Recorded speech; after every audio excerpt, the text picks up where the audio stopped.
For 12 years, her husband convinced her she was worthless, broken, a failure. Then, on one freezing November night, after she'd lost everything, a widowed father with 3 grieving sons found her alone on a bench and chose her anyway. This is the story of a woman who thought her life was over. A family shattered by loss, and how sometimes the person you save ends up saving you right back. Before we continue, please tell us where in the world are you tuning in from. We love seeing how far our stories travel. Marcus Bennett gripped the steering wheel tighter than necessary, his knuckles white against the black leather. The dashboard clock blinked 9:47 p.m. He was late again. The accounting firm had needed those reports finished tonight, and he'd stayed behind while his kids, 3 of them, all 6 years old, were with Mrs. Chun next door. The elderly neighbor had been kind enough to watch them after school, but he could hear the exhaustion in her voice when he'd called to say he'd be late. He couldn't keep doing this. The streetlights cast long shadows across the empty road as Marcus turned onto Birch Street. That's when he saw her. A woman sat hunched on a wooden bench near the bus stop, arms wrapped around herself, trembling in the November cold. Her blonde hair caught the orange glow of the streetlight, and even from a distance Marcus could see she had nothing. No coat, no bag, just the thin dress she wore. He should keep driving. God knows he had enough problems. But his foot hit the brake before his mind could argue. Marcus pulled over, leaving the engine running. He stepped out, the cold air biting at his face. "Miss, are you all right?" The woman's head snapped up, and Marcus saw fear flash across her face. Raw primal fear that made him take an instinctive step back, hands raised. "I'm not going to hurt you," he said quickly. You're shivering. It's freezing out here." Up close, he could see her better. 30-something with straight blonde hair that fell past her shoulders and a fringe that partially hid her eyes. Those eyes, hazel and haunted, stared at him with a mixture of suspicion and desperation. "I'm fine," she whispered, but her voice cracked on the word. "You're not fine." Marcus kept his distance, his voice gentle. "When's the last time you ate?" She didn't answer. Her gaze dropped to her hands, and that's when Marcus noticed the bruises on her wrists, red-brown marks that told stories he didn't need to hear to understand. Something in his chest tightened. "Look, I'm not asking for your life story, but it's going to drop below freezing tonight. There's a diner 2 blocks from here. Let me buy you a meal at least. I don't have any money to pay you back. I'm not asking you to." Elena Marsh looked up at this stranger, this tired-looking man with kind brown eyes and worry lines etched deep into his forehead, and felt something she hadn't felt in months. Hope, small and fragile, but there. "Why?" she asked. Marcus ran a hand through his short brown hair, letting out a breath that clouded in the cold air. "Because someone helped me once when I needed it. Because you look like you need it now. And because," he paused, his expression softening, "because I'd want someone to do the same if it was someone I cared about sitting out here alone." Elena stood slowly, her legs stiff from sitting for hours. She swayed slightly, and Marcus instinctively reached out to steady her, then stopped himself when she flinched. "Sorry, I've got 3 kids at home. I'm used to catching people before they fall." 3. Despite everything, surprise colored her voice. "Triplets." Marcus's smile was tired but genuine. "It's chaos. Complete, beautiful chaos." They walked to his car, and Elena hesitated at the passenger door.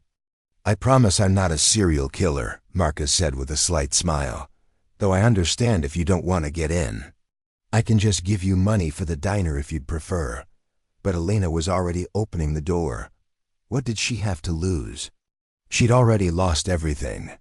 The diner was nearly empty, just an older couple in the corner booth, and a waitress who looked ready for her shift to end.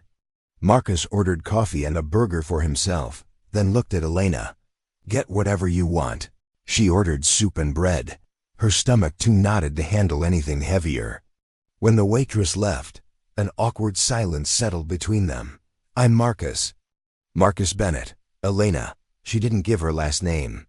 Marsh belonged to her old life, and she wasn't sure she wanted to carry it anymore. "So Elena," Marcus wrapped his hands around his coffee mug. "Are you from around here?" "No, I just arrived today." That was true enough.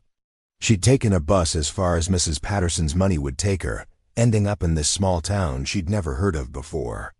Then her bag had been stolen within hours, leaving her with nothing but the clothes on her back and the one thing she'd kept in her pocket, a small locket that had belonged to her mother.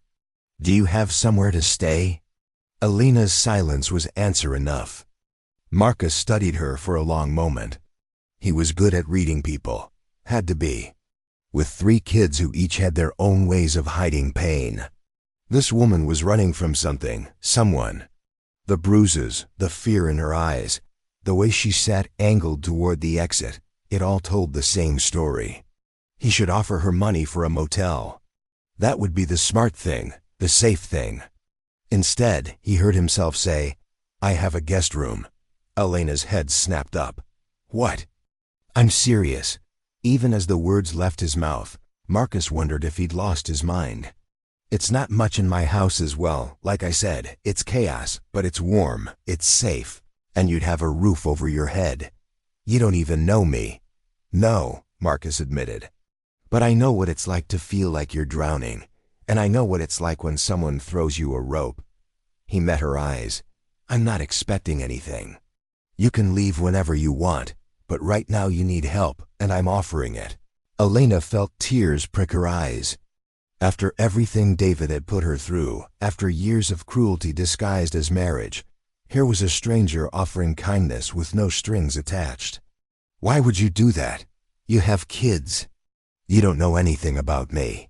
Marcus took a sip of his coffee, choosing his words carefully. 2 years ago, my wife died. Cancer left me with 3 6-year-olds who just watched their mother fade away. His voice remained steady, but Elena could hear the pain beneath it. "I was drowning. Couldn't keep a nanny for more than 2 weeks. Work was suffering. The kids were suffering. I was barely keeping my head above water." He looked at her directly.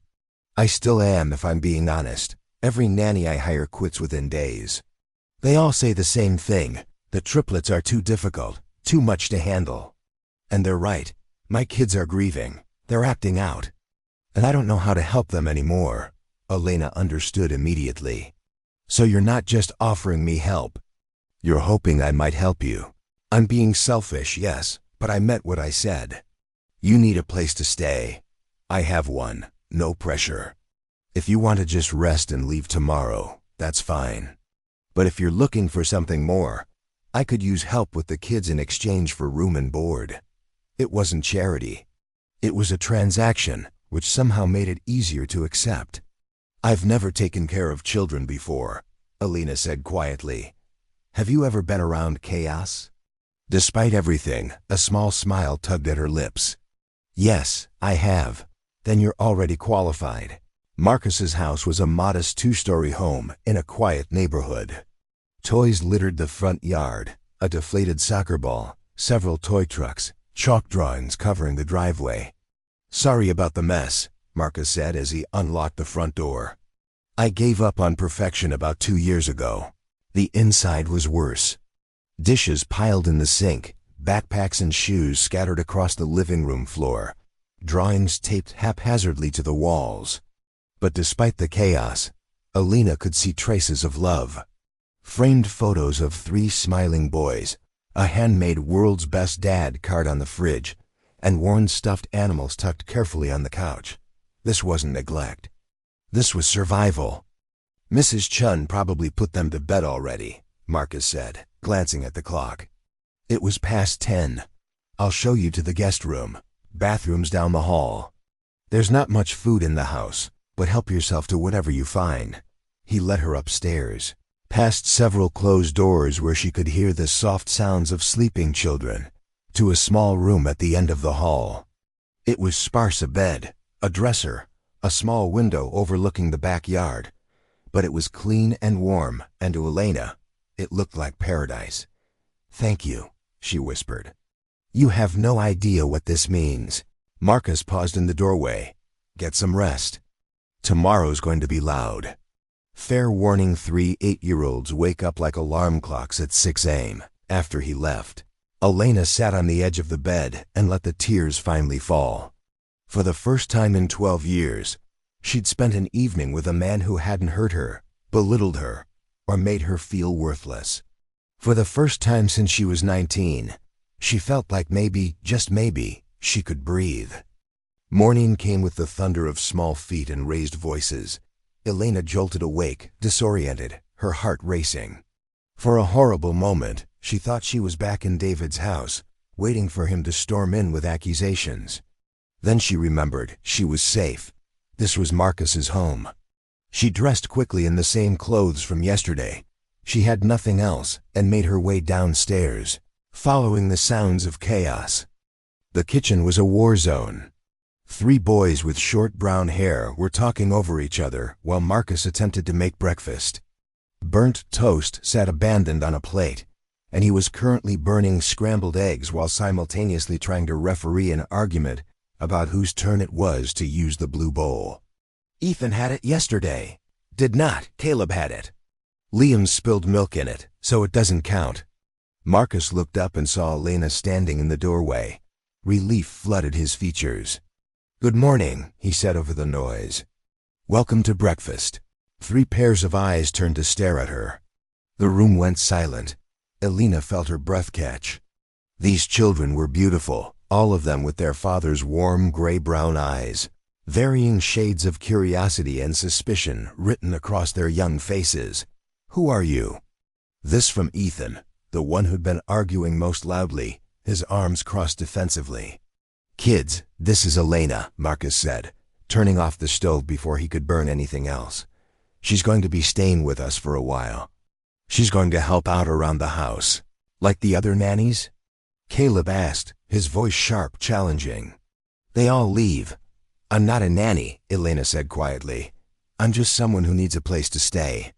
Your dad was kind enough to help me." "Why?" Liam, suspicious and direct. "Liam," Marcus warned, "it's okay." Elena met the boy's eyes. "Because I didn't have anywhere else to go, and your dad is a good person. Are you sad?" This from Caleb, the one who'd been quieter. The question caught Elena off guard. Children saw things adults tried to hide. "Yes," Elena answered honestly. "I am, but I'm trying not to be.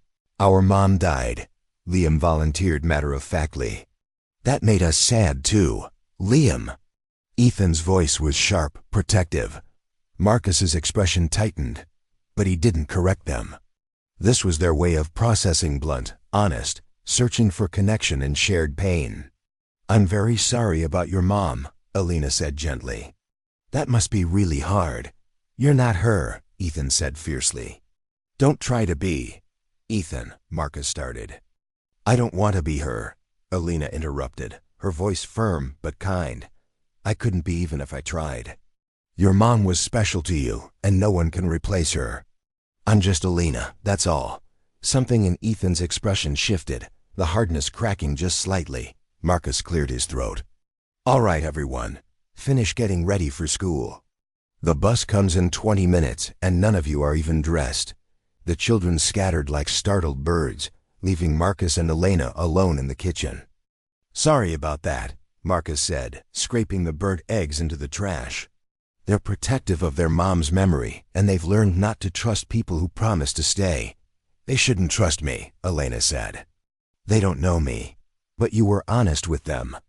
That's more than most people give them." He started cracking fresh eggs into a bowl. "You don't have to help, by the way. You can just rest today." But Elena was already picking up the dirty dishes. "I'd like to help if that's okay." For the first time since his wife died, Marcus felt like maybe the weight on his shoulders had shifted just slightly. Maybe he didn't have to carry everything alone. The first week was a test of endurance. The triplets were, as Marcus had warned, a handful. They tested Elena constantly ignoring her requests, making messes she just cleaned, speaking to her only when absolutely necessary. Ethan was the ringleader, the one who watched her with sharp assessing eyes, waiting for her to fail. Like all the others, Caleb followed his lead, quieter but equally suspicious. And Liam seemed willing to accept her, but took his cues from his brothers. Alina understood. God, did she understand. She'd spent 12 years walking on eggshells, reading moods, trying to anticipate needs before they became demands. Those survival skills, born from abuse, somehow translated into patience these children desperately needed. She didn't push, didn't demand affection or gratitude. She just showed up. Every morning she made breakfast. Not perfectly, she burned things too at first, but she kept trying. She packed their lunches, making sure to remember that Ethan hated mayonnaise, Caleb only ate strawberry jam, and Liam needed his sandwich cut diagonally with extra juice. She learned without asking, just by watching. When they came home from school, she didn't bombard them with questions. She just made snacks available and sat nearby doing small tasks. Present but not intrusive. Slowly, so slowly she almost didn't notice, they started softening. It was Liam who cracked first. Alina was folding laundry in the living room when he appeared, clutching a wrinkled piece of paper. "Can you help me?" he asked, his voice small. "Of course, what do you need?" He showed her the paper. "A drawing assignment for school. We're supposed to draw our family, but I don't know how to draw Mom anymore." I can't remember exactly what she looked like. Alina's heart broke. "Can I see photos of her?" Liam led her to Marcus's study, where a framed photo sat on the desk. A beautiful woman with warm eyes and a bright smile, holding 3 babies, newborns swaddled in rainbow-colored blankets. "She was beautiful," Alina said softly. "Your dad keeps her picture here so he can remember her while he works." "That's love, Liam. Do you have pictures of your mom?" Alina touched the locket around her neck, the one thing she'd managed to keep. "Just one in here. She died when I was young, too. Did you forget what she looked like?" "Sometimes the details get fuzzy," Alina admitted. "But I never forgot how she made me feel, safe, loved. That doesn't fade even when faces do." Liam considered this. "Dad says Mom loved us more than anything. Even when she was sick and the medicine made her tired, she still read stories." "Then that's what you draw," Alina suggested. "Not just what she looked like, but what she did. Draw her reading to you. Draw the feeling." Liam's face lit up. He sat at the coffee table, and Alina sat across from him folding laundry while he drew. He didn't ask her to help with the actual drawing. He just wanted someone there. Someone who understood that grief wasn't something you got over, but something you learned to carry. When Marcus came home that evening and saw Liam's drawing, his mother reading to 3 small figures on a couch, he had to step outside for a moment. Alina found him on the porch, his shoulders shaking. "I couldn't help him with that," Marcus said roughly. "Every time they ask about her, I freeze. I don't know how to talk about her without falling apart." "You don't have to have all the answers," Alina said quietly. "You just have to be there. You're doing better than you think." Marcus looked at her, really looked at her, and for the first time wondered about the scars she carried. She'd been with them for 4 weeks, and he knew nothing about her except that she'd been hurt and she needed help. But she hadn't asked for anything, hadn't demanded explanations for his grief or the chaos. She had just quietly become part of the fabric of their broken little household. "Thank you," he said, "for helping him." "He helped me too," Alana replied. And it was true. These children with their raw grief and honest emotions were teaching her that it was okay to feel, okay to heal. By the 2nd month, Alina knew she couldn't just stay in Marcus's house indefinitely without contributing beyond childcare. "I need to find a job," she told Marcus one evening. "You help with the kids, that's not enough for me." Alina met his eyes. "I spent 12 years being financially dependent on someone who used it to control me. I need to stand on my own feet." Marcus understood. "What kind of work are you looking for?" "Anything. I'll start anywhere." She found a position at a local bookstore part-time working while the kids were at school. It wasn't much, but the paycheck was hers. Her name on it, her independence. The owner, an older woman named Dorothy, took one look at Alina and seemed to see right through her. "You running from something, honey?" Dorothy asked on her first day. Alina stiffened. "Why would you think that?" "Because I did the same thing 30 years ago." I know the look. Dorothy handed her a stack of books to shelf. Whatever you left behind, you're safe here. I don't ask questions and I don't judge. For the first time since leaving David, Elena felt like she could breathe at work. At home, progress with the kids was slow but steady. 9 weeks in, Ethan was the only one still holding out. He was the toughest, the one who guarded his mother's memory most fiercely. He hid her photos when Elena entered rooms, bristled at any suggestion Elena made, and made it clear that she was not welcome. Elena didn't take it personally. She recognized the armor. She'd worn similar protection for years. The breakthrough came on a rainy Tuesday. Elena was in the kitchen when she heard crying from upstairs. She found Ethan in his room, frustrated, tears on his face, struggling with his homework. "I can't do it," Ethan said, his voice breaking. "Mom always helped me with math, and now I can't figure it out." Elena stood in the doorway, unsure. "Can I try to help?" "You probably don't even know how." "Maybe not," Elena agreed. "But we could try together." Ethan looked at her for a long moment, then pushed the paper toward her. It was long division, and he was stuck on carrying numbers. Elena sat beside him, not too close, and looked at the problem. "Okay, let's work through this step by step." For the next hour, they worked together. Elena was patient, never making him feel stupid when he made mistakes, celebrating small victories when concepts clicked. And slowly, Ethan's walls came down. "You're not bad at this," he said grudgingly when they finished. "Neither are you. You just needed someone to help you see it differently." Ethan was quiet for a moment. "Mom used to say that too. She sounds like she was very smart." "She was." Ethan's voice was thick. "I miss her." "I know, sweetheart. I know." When Marcus came home, Ethan showed him the completed homework with pride. Marcus looked at Elena, his eyes shining with gratitude and something else, something deeper. That night, after the kids were in bed, Marcus and Elena sat in the living room with cups of tea. It had become a routine, these quiet moments after the chaos subsided.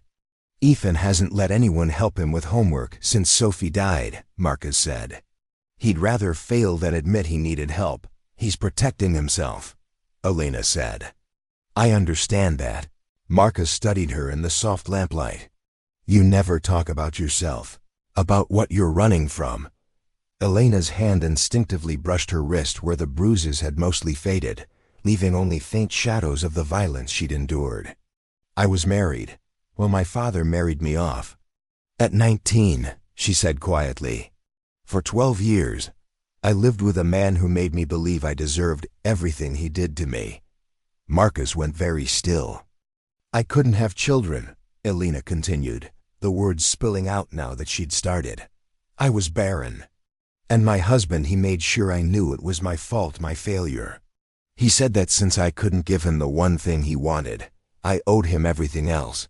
My time, my dreams, my body." Her voice cracked. "I finally got pregnant. After 12 long years, I was finally pregnant. I was overjoyed yet terrified, barely believing it was real. I couldn't tell him immediately. I had to be certain. I didn't want to disappoint him." Tears spilled down her cheeks, her voice trembling with every word. "He beat me one night after we came home from a party. All because I smiled at his business partner when he said I looked nice. A smile." She swallowed hard. "He said I was embarrassing him, flirting. I kept begging him to stop, telling him it was nothing, that I would never do anything to shame him. And when he wouldn't listen, I told him about the baby weeks earlier that I wanted to, because I thought it would calm him down." Her breath caught. "But he called me a liar. Said I was trying to trap him. The next thing I remember is waking up in a hospital bed, and they told me the baby was gone. That was the moment I lost it. I had known for a long time that there was nothing left for me in that house. Nothing safe, nothing loving. But I was terrified to leave. I had no money, no family, and he made sure I believed I wouldn't survive without him, so I stayed. I convinced myself I could endure it." Her voice trembled. "But after the baby, after he took that from me, something inside me broke. I realized it wasn't just my happiness at risk anymore. It was my life. And I couldn't let him take that too. I owed it to the child I never got to meet. I owed it to myself. So I made up my mind to leave. Christ, Marcus breathed. Our family doctor, the only person who knew what he'd been doing to me all these years. She helped me fake my death, helped me escape. I ran here with the money she gave me, planning to start over, but I got robbed on my first day, and everything she'd given me was gone. Alina met his eyes. Then you found me on that bench. Marcus was silent for a long moment. When he finally spoke, his voice was rough with emotion. I'm sorry for all of it. You deserve none of that. I used to think I did, Elena admitted. But your children, they've reminded me what unconditional love looks like. They love you not because you're perfect, but because you show up. You try. That's what I forgot was possible. Marcus reached across the space between them and took her hand carefully, giving her time to pull away if she wanted. She didn't. You're not alone anymore, he said. Not if you don't want to be. Something warm bloomed in Elena's chest. Fragile and new, but unmistakably real. Hope again, stronger this time. The months rolled forward and the household found its rhythm. Elena became not a replacement mother, but something else entirely, a steady presence the children could depend on. She learned to help with homework and referee arguments. She discovered she had a knack for making grilled cheese sandwiches that were actually edible. The bookstore job gave her a sense of purpose beyond the home. Dorothy became a quiet confidant, someone who understood without needing explanations. The work was simple but satisfying, organizing shelves, helping customers find books, learning the rhythms of a small business. The children stopped calling her Ms. Elena and started just calling her Lena, their own nickname born from affection rather than obligation. She started a small garden in the backyard, something she'd always wanted, but David had never allowed. The triplets helped her plant flowers, their hands getting dirty, their laughter filling the air. And slowly, so slowly neither of them acknowledged it, something began to grow between Elena and Marcus. It was in the way Marcus's eyes would linger on Elena when she laughed with the children, a softness in his expression he didn't know was there. It was in the way Elena's heart would skip when Marcus came home from work, how she'd unconsciously listen for his car in the driveway. It was in shared glances over morning coffee that lasted a beat too long.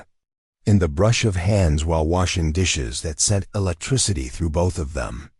In late-night conversations after the kids were asleep where they talked for hours, neither wanting to say goodnight. But neither of them spoke it aloud. Marcus told himself he was still healing, that Elena deserved time without pressure, that the children needed stability more than he needed to explore these feelings. Elena told herself she was imagining it, that a man like Marcus couldn't really see her that way, that she needed to focus on standing on her own feet before she could even think about love again. So they existed in this careful balance, more than friends, not quite something else. A family bound by choice and unspoken feelings neither was ready to name. The first year passed, then stretched into the second. Elena's confidence grew. Her nightmares became less frequent. She started to recognize herself in the mirror again, not the broken woman David had created, but someone new, someone stronger. The children were thriving. Ethan had stopped testing Elena at every turn. Caleb shared his schoolwork without prompting. Liam told her about his dreams. They had become family, not through blood, but through choice. Through showing up every day, through honoring the mother they'd lost while making room for someone new.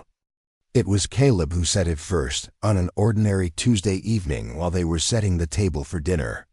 "Lena, you're like our family now, right?" Elena paused, plates in hand. "I'd like to think so. Do you want me to be?" All three boys looked at each other, that silent communication only siblings could share. Then they nodded. "You're our Lena," Ethan said firmly. "That makes you family." Elena had to excuse herself to cry in the bathroom for a few minutes. Marcus found her there, his own eyes suspiciously bright. "They mean it, you know," he said softly. "You're not a nanny or someone just staying here, or even just a friend. You're part of us now. I know, that's what scares me. What if I mess this up? Marcus reached out, tucking a strand of hair behind her ear, a gesture so tender that Elena's breath caught. His hand lingered for just a moment before he pulled away. We're all figuring it out together, he said, his voice rougher than usual. None of us have the answers, but we have each other. That's enough. Their eyes met, and for a moment, the air between them felt charged with everything they weren't saying. Then Marcus stepped back, clearing his throat. I should check on dinner. Elena nodded, not trusting her voice. The shift came on an unremarkable spring afternoon, nearly 2 years after that November night when Marcus had found her on a bench. Elena had stopped by Marcus's accounting firm to drop off the lunch he'd forgotten. She had taken a half day from the bookstore and figured she'd surprise him. When she walked into his office, Marcus was on the phone, but his face lit up when he saw her, that genuine smile that crinkled the corners of his eyes and made her heart do things she'd been trying to ignore for months. Marcus ended the call quickly. You didn't have to do this.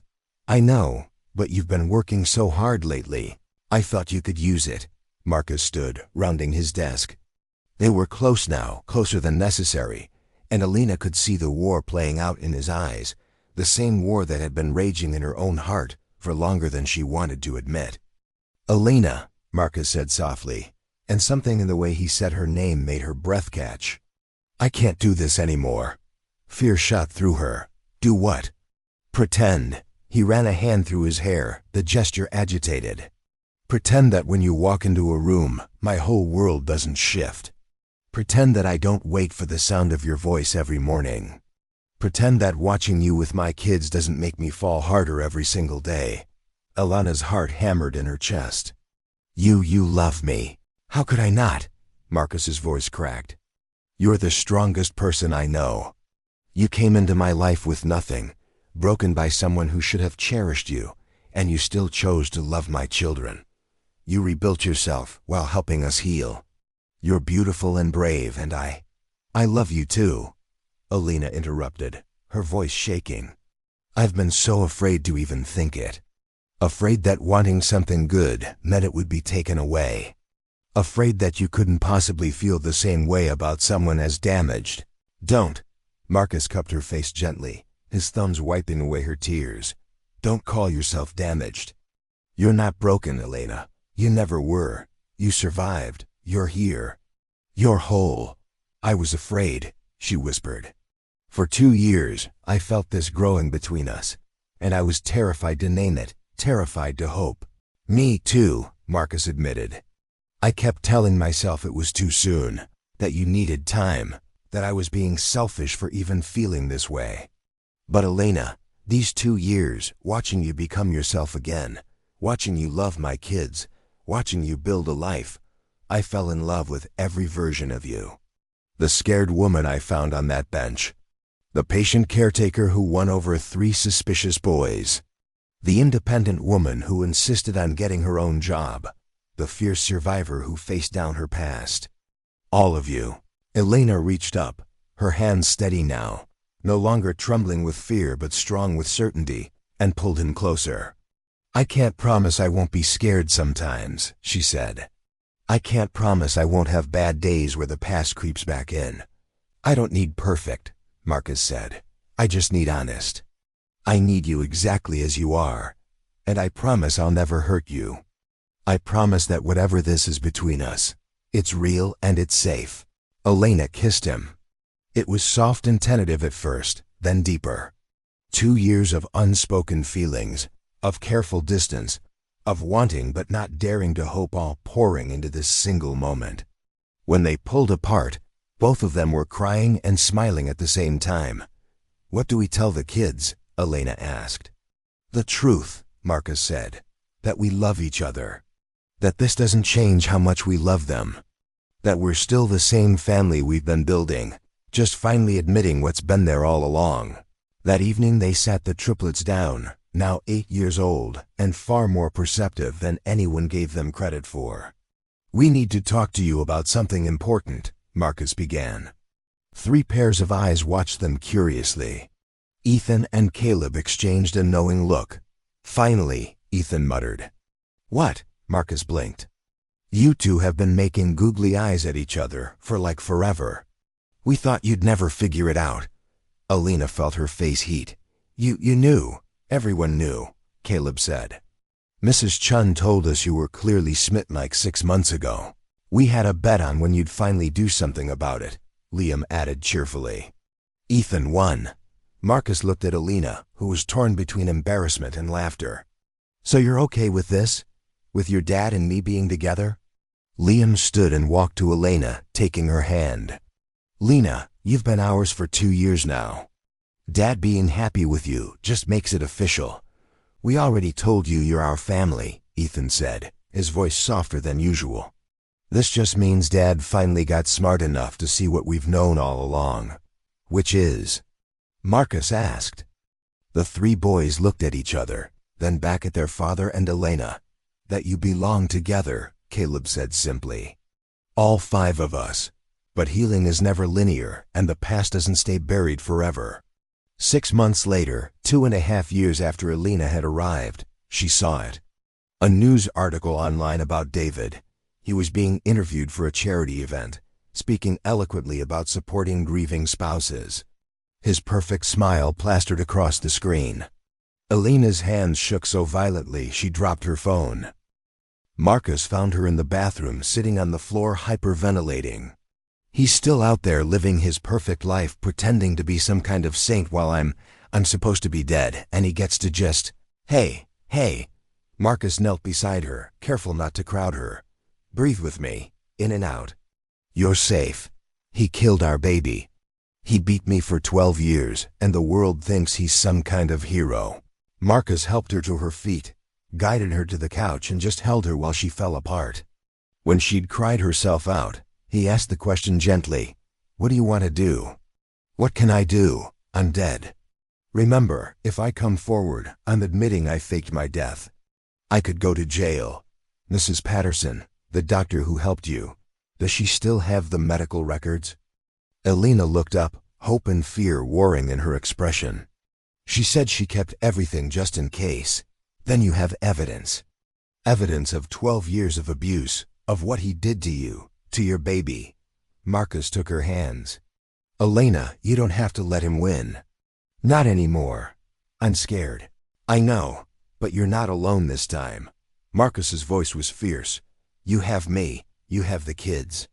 You have a whole life now that he can't touch. And Dorothy at the bookstore, she'll testify about the shape you were in when you first arrived. Mrs. Chun saw you that first week. You have people who will stand by you." The next morning, Elena called Mrs. Patterson. The doctor still had everything: photos of injuries documented over the years, medical records of the miscarriages, notes about the final beating that had cost Elena her baby and nearly her life. "I kept them because I knew you might need them someday," Mrs. Patterson said. "I knew he didn't deserve to walk free." With Marcus by her side and a lawyer Mrs. Patterson recommended, Elena did the hardest thing she'd ever done. She came forward. The media storm was immediate and brutal. Elena Marsh, presumed dead, resurfaces with shocking abuse allegations against prominent businessman David Marsh. David's response was predictable denial, claims that she was mentally unstable, threats of lawsuits. But Elena had evidence. 12 years of documented abuse, medical records, photos, Mrs. Patterson's testimony, Dorothy's statement about the condition Elena had been in when she started at the bookstore, Mrs. Chun's account of the frightened woman who'd appeared in Marcus's home. The triplets heard bits and pieces despite Marcus's efforts to shield them. One evening, Ethan approached Elena in the kitchen. "The kids at school said you were married to a bad man, that he hurt you." Elena's heart sank. She knelt to his level. "Yes, that's true. Like really hurt you." "Yes." Ethan's young face was fierce. "If he ever comes here, I'll protect you." "I'm strong now." Elena pulled him into a hug, tears streaming. "You already protect me, sweetheart. All of you do. You remind me every day what love is supposed to look like." Caleb appeared in the doorway, Liam trailing behind him. "You're the bravest person I know, Lena," Caleb said. Braver than any superhero. We love you, Liam added simply. And we're going to stand with you, Ethan said solemnly. All of us, even if it gets hard. And just like that, surrounded by 3 8-year-olds who'd claimed her as their own, Elena found the strength to see it through. The trial was grueling. David tried every tactic: character assassination, manipulation, using his wealth and connections to paint Elena as a liar and a fraud. But the evidence was overwhelming. Mrs. Patterson's testimony was damning. Dorothy testified about Elena's physical and emotional state when she'd first hired her, the flinching, the fear, the way she'd worked through panic attacks in the back room. Mrs. Chun described the terrified woman who'd appeared at Marcus's house with nothing but the clothes on her back. And when the jury saw the photos, Elena's bruised body, the medical reports of broken ribs, the documentation of the miscarriage caused by blunt force trauma, there was no denying the truth. David Marsh was found guilty on multiple charges: domestic violence, assault, coercion, and more. When the verdict was read, Elena didn't feel triumph, just exhaustion and relief. It was over. Marcus was waiting outside the courtroom with the triplets, who'd insisted on coming even though they couldn't go inside. They rushed to her, 3 bodies colliding with hers in a group hug that nearly knocked her over. "You did it," Liam cheered. "He can't hurt you anymore," Caleb said. "Can we go home now?" Ethan asked. Home. Yes, they could go home. 6 months later, on a perfect autumn day, Elena stood in the garden she'd planted with 3 eager helpers. She wore a simple white dress, flowers from the garden in her hair. The triplets stood around her, Ethan, Caleb, and Liam, in tiny suits, each holding a small bouquet they'd insisted on picking themselves. Marcus stood beneath an arch they'd all built together, looking at Elena like she'd hung the stars. "You sure about this?" he'd asked the night before. "Instant family of 4 is a lot," Elena had laughed. "I've been sure since the moment 3 boys decided I was theirs." Now, as they said their vows in front of a small gathering of friends, Mrs. Chun, Mrs. Patterson, Dorothy from the bookstore, Marcus's colleagues, Elena felt a completeness she'd never imagined possible. When it came time for Liam to bring the rings, he stopped and looked at Elena seriously. "Our mom would have liked you," he said. "She would have wanted Dad to be happy again. And us too." Elena's voice was thick with emotion. "I'll never try to replace her, Liam, I promise." "We know," Ethan said, stepping forward. "You're not our mom. You're our Lena. That's different, but it's good." The ceremony continued with tears and laughter. And when Marcus kissed his bride, 3 children cheered so loudly the neighbors probably heard. That evening, after the celebration, after the kids had gone to bed, Elena and Marcus stood in their garden under the stars. "Thank you," Elena said softly. "For what?" "For seeing me that night. For stopping. For offering me more than shelter. For offering me a family. For giving me 2 years to heal before asking for more." Marcus pulled her close. "You gave us just as much, maybe more. You taught our kids that it's okay to love again without forgetting. You taught me that broken doesn't mean finished. And you taught all of us that family isn't just about biology or even marriage. It's about choosing each other every single day."